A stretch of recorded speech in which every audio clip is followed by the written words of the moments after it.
There is a strange moment that visits every human life. A moment no one talks about, yet everyone feels. It arrives quietly, like a shadow leaning over your shoulder, whispering a single, arresting question. What have you done with everything you were given? Not the question of achievement, not fame, not comparison. A deeper, more private question that hits you in the gut when you least expect it. Late at night, when the room is silent, or during an ordinary day when something inside you suddenly says, "You were meant for more than this." Aristotle understood this moment with brutal clarity. To him, the tragedy of life wasn't failure. It wasn't loss. It wasn't even suffering. The tragedy was potential wasted, the slow erosion of the person you could have become. He believed every human carries within them a kind of inner flame, a blueprint of excellence waiting to be realized. Not excellence in the modern sense, external success, applause, or productivity, but excellence of being, the flourishing of your unique nature. And yet, most people drift, not because they are weak, not because they lack talent, but because drifting is easier than confronting the terrifying truth that you are responsible for shaping yourself. The world will give you distractions, temptations, easy escapes. It will reward conformity, comfort, and the numbing routines that make days blur into years. And before you know it, you become a spectator to your own existence, awake but not alive. Aristotle once wrote that we are what we repeatedly do. Excellence, then, is not an act but a habit. And hidden inside that line is a quiet accusation. If your excellence is missing, it's because your habits are training you for mediocrity. Think about that. Your potential isn't destroyed in a single moment. It's leaked away, drop by drop, every time you postpone what matters, pursue what dulls you, or betray your own abilities with excuses dressed as reasons. There's a particular pain that comes with knowing you're capable of more but living as if you're not. It's an ache behind the ribs, a tension that builds each time you distract yourself from the life you secretly want but haven't built. It's the sense that your soul is wider than the shape your days have taken. And the cruel part? You can feel it. You can feel the distance between the life you're living and the life that's possible for you. The mind tries to ignore it, but the body remembers. The heart remembers. That faint inner pull, the longing for something higher, refuses to die. Aristotle's philosophy hits here with the force of a stern father and a compassionate mentor. He doesn't ask, "What do you want to be?" He asks, "What is your nature calling you to become?" Not what society expects, not what your fears allow, not what your comfort zone approves of, but what your deepest capacities demand. Every person, he believed, has a function, a unique pattern of abilities, desires, and virtues they are meant to express. And when you fail to express them, you don't just waste time, you diminish yourself. You fall out of alignment with your own nature. And that is what it truly means to waste potential. It's not about underachieving externally. It's about abandoning the inner architecture of who you were meant to be. So the real question, the one that claws at the edges of your consciousness, isn't "How do I stop wasting time?" Is something far more haunting. What part of me is dying each time I choose comfort over becoming? This is the threshold Aristotle leads us to, the place where we confront the quiet horror of unrealized possibility. A confrontation that can break you open or break you down. And so we begin, at the razor's edge between the life that is easy and the life that is yours. If you pay attention, you'll notice something unsettling about wasted potential. It rarely comes from a dramatic downfall. More often, it comes from 1,000 small surrenders, the quiet compromises you barely notice until they've accumulated into a life that feels too small for you. Aristotle believed that human beings are pulled by two opposing forces. One pulls you upward, toward purpose, character, discipline, excellence. The other pulls you downward, toward ease, indulgence, stagnation, and emotional passivity. And the terrifying truth is that the downward pull is stronger because it feels good in the moment, feels safe, feels familiar. Comfort is the first enemy of your potential, and it disguises itself as kindness. It whispers, "You've done enough today. You can try tomorrow. You deserve a break." And these statements aren't always lies. but they can become lies when they shape your identity more than your intentions do. Comfort seduces you slowly, making you forget that growth requires friction and that ambition is impossible without resistance. Then there is distraction, the modern predator of the human mind. It doesn't attack you head-on. It dissolves your focus molecule by molecule, until your attention is so scattered you can no longer sustain effort long enough to build anything meaningful. Aristotle didn't live in the age of screens, infinite scrolling, or algorithmic temptation, but he understood the essence of the problem. The untrained mind is easily led away from itself. He wrote that the greatest pleasure comes from the activity of the mind at its highest state: contemplation, creation, meaningful action. And yet the greatest trap is to let your mind be shaped by whatever stimulates it, rather than what strengthens it. The truth is simple. You cannot fulfill your potential if your attention belongs to everything but yourself. But perhaps the most dangerous enemy of potential isn't comfort or distraction. It's something quieter, something that feels harmless, even noble, the ordinary life. Most people never rise to their potential not because they lack ambition, but because the world constantly encourages them to aim at what is normal instead of what is possible. You're taught to want a reasonable life, a practical life, a life that doesn't disturb anyone, challenge anything, or demand too much of you. The ordinary life has a gravity to it, a pull that keeps you close to the ground, close to routines, close to the expectations of others. It's a kind of soft prison. The bars are invisible, the bed is comfortable, and the door is open, but somehow you never walk out. Carl Jung once warned, "The greatest burden a child must bear is the unlived life of the parents." And while he meant it in terms of generational psychology, the idea echoes here too. The unlived life, the life we shrink away from, becomes a weight we carry, a heaviness behind the eyes, a quiet dissatisfaction that seeps into everything we do. When you deny your potential, you don't get peace, you get restlessness. You get that vague, persistent feeling that something is missing, even if you can't name it. You get irritation with yourself, with others, with the world, because some part of you knows you are living beneath your capabilities. Aristotle believed that this restlessness is not a flaw, it is a signal, a call, a reminder that human beings are not meant merely to exist, but to become. But becoming is hard. Becoming requires sacrifice.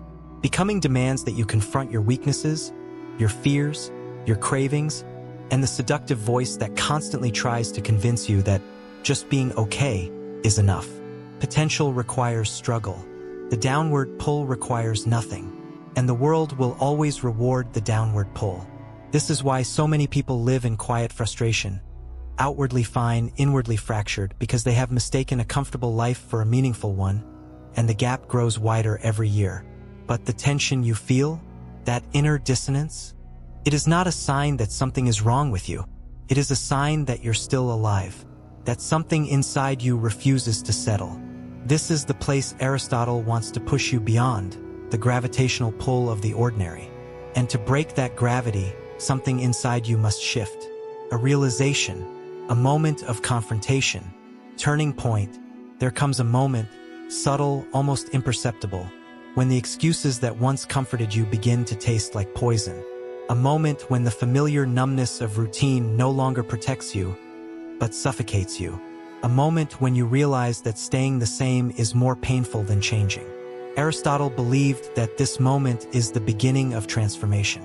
Not inspiration, not motivation, not a sudden burst of clarity, but a quiet revolt against your own stagnation. You wake up one day and something feels off. The job you tolerate, the habits you excuse, the distractions you drown in. Suddenly they feel too small for the person you sense you could become.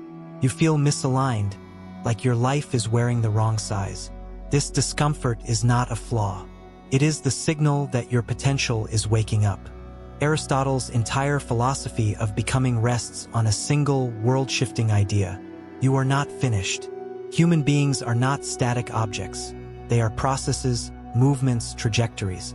We exist in a constant state of becoming, and every choice you make either sharpens your character or erodes it. To him, virtue, the highest expression of your nature, is not something you have.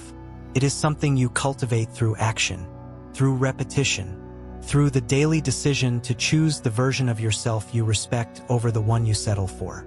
But here's the paradox. You do not become virtuous by waiting to feel virtuous. You become virtuous by acting in alignment with the person you want to be, even when you don't feel like it. The turning point, then, isn't emotional. It's existential. It's the moment you stop negotiating with your lesser impulses and start living as if your higher self is already real. Friedrich Nietzsche captured this spirit when he wrote, "Become who you are, not who you wish to be, not who others expect you to be, but who you truly are beneath the compromises, distractions, and fears that have layered themselves over your identity." To become who you are is to peel back everything that is not you, the laziness, the avoidance, the borrowed beliefs, until what remains is the raw, unfiltered potential that has always been there. But this transformation doesn't happen in a single epiphany. Aristotle insists that it happens in practice. Real change begins the moment you choose effort over comfort. When you replace the quick dopamine of distraction with the slow satisfaction of discipline. When you act not according to how you feel, but according to who you're trying to become. This is where the inner battle intensifies, because the old version of you will resist. It knows your habits. It knows your weaknesses. It knows exactly how to lure you back with the soft comforts that kept you small. Your potential, on the other hand, offers no immediate reward. It asks for patience. It demands sacrifice. It requires that you endure the awkward, unstable phase between who you were and who you will be. Aristotle describes this phase as the hexis, the formation of character, the slow, grinding process of building internal strength.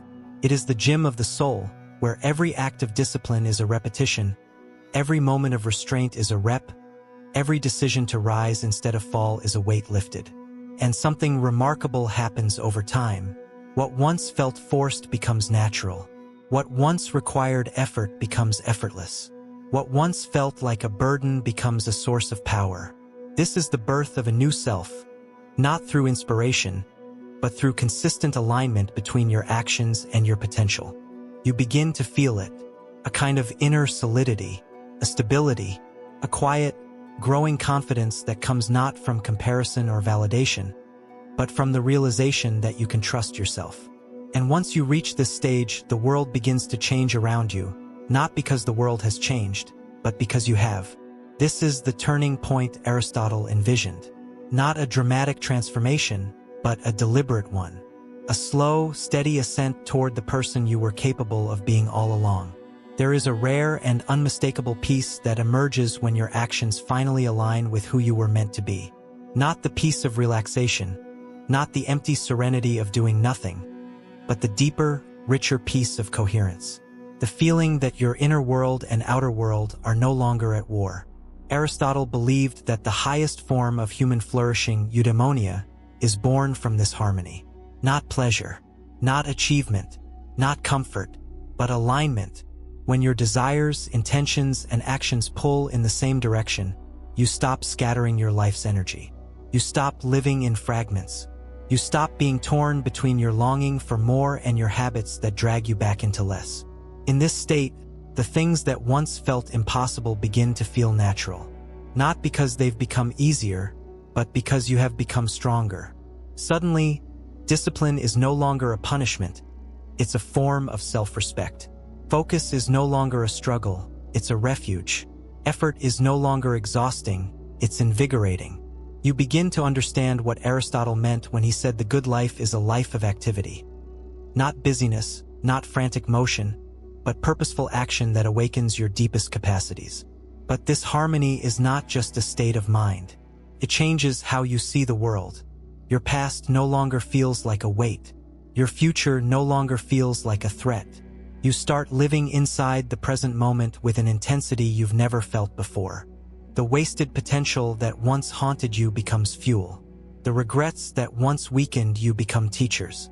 The fears that once controlled you become signals pointing toward growth. You begin to experience yourself as a force rather than a passenger. And something else shifts too.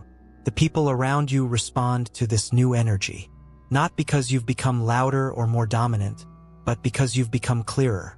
There is a sharpness to someone who knows what they're building, a gravity that draws respect effortlessly.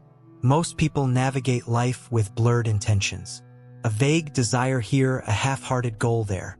But a person aligned with their potential carries a different presence. A steadiness, a groundedness, a quiet conviction that cannot be faked or borrowed. This is why Aristotle insisted that virtue is not merely moral, it is power. The power of being someone who can trust their own character. The power of being someone who acts intentionally rather than impulsively.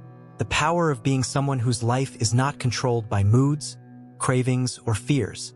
The Stoic philosopher Marcus Aurelius once reflected, "The soul becomes dyed with the color of its thoughts. When your thoughts are scattered, your life becomes dull.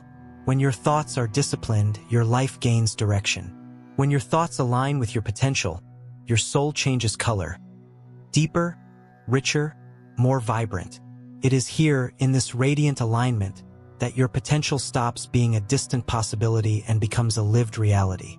But there is a hidden truth in this transformation. When you reach a higher state of alignment, you also become aware of how much further you could go. This new clarity does not eliminate ambition, it intensifies it, it sharpens it. Because once you taste even a small fraction of your own potential, the idea of wasting any more of it becomes unbearable. You start to see your life not as a series of obligations but as a canvas for self-creation. Every decision becomes an act of sculpture. Every habit becomes a brushstroke. Every day becomes an opportunity to carve yourself into something more honest, more capable, more fully alive. And yet, this harmony is not the end. It is the beginning of the deeper ascent, the moment when your life aligns so completely with your inner nature that a new form of responsibility emerges. The responsibility to continue growing, to continue shaping yourself, to continue honoring the potential that once threatened to die unused. This is Aristotle's higher perspective. Not just becoming, but continuing to become. There is a moment, quiet, unglamorous, easily overlooked, when you finally understand the real cost of wasting your potential. It's not the opportunities you missed. It's not the skills you never developed. It's not even the life you failed to build. The real cost is the person you never became. This realization doesn't arrive with drama. It arrives with stillness, like standing alone in an empty room and feeling the presence of someone who isn't there. The stronger, sharper, more courageous version of yourself, watching you from the doorway of the life you could have lived. Aristotle believed that the deepest human suffering isn't physical or emotional. It's existential, the ache of living below your nature. The quiet grief of knowing you were capable of so much more than you allowed yourself to pursue. And perhaps this is why wasted potential feels like a ghost. It doesn't haunt your past. It haunts your future. But there is a final truth, one that Aristotle understood with painful precision. Potential is not a guarantee. It is a responsibility. The world does not owe you the fulfillment of your abilities. Your talent doesn't entitle you to outcomes. Your dreams don't obligate reality to shape itself around you. Potential is a seed, and every day, through choice or neglect, you either nourish it or starve it. Most people do not waste their potential through dramatic self-destruction.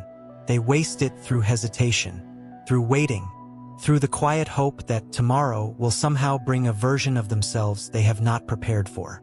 But tomorrow is just another word for never when nothing changes today. This is the truth most people spend their entire lives avoiding. Your future self is being built or dismantled by the choices you make right now. Not someday, not eventually, now. The Greek philosopher Heraclitus once stated, "Character is destiny, not luck, not circumstance, not talent. Character, the accumulated weight of your choices, your actions, your habits, your effort. You are not defined by what you say you want. You are shaped by what you repeatedly do. And at the end of your life, you will not be measured by the dreams you held in your heart. You will be measured by the courage you showed in pursuing them, the discipline it took to build them, the integrity it required to stay aligned with them even when comfort called your name." Aristotle believed that the ultimate fulfillment of human life, true flourishing, emerges from becoming the fullest expression of your nature. But that expression is not automatic. It must be forged, fought for, protected, Because the world will constantly tempt you to shrink instead of rise, to numb instead of feel, to drift instead of decide, to survive instead of become. And in the end, no one can save your potential but you. No one can force you into excellence. No one can drag you into your higher nature. You must walk there, step by step, habit by habit, choice by choice, until the person you once feared you would never become finally emerges from the discipline of your actions. This is the final reckoning Aristotle leaves us with. Your potential is not infinite. Your time is not endless. Your becoming is not guaranteed. There is a clock ticking inside your life, and every year it ticks louder. Not to terrify you, but to awaken you, to remind you that the life waiting for you will not wait forever. And so, in the end, the question returns, sharper now, heavier now, impossible to ignore. What will you do with everything you were given? The answer cannot be spoken, can only be lived. And someday, long after today has vanished, long after your excuses have withered, long after your fears have grown silent, you will look back on this moment, this exact moment, as the line where one of two lives began, the life you settled for, or the life that was always meant to be yours. Only one of them gets to exist. Only one of them will carry your name, and the other, the life left unlived, will disappear with you forever.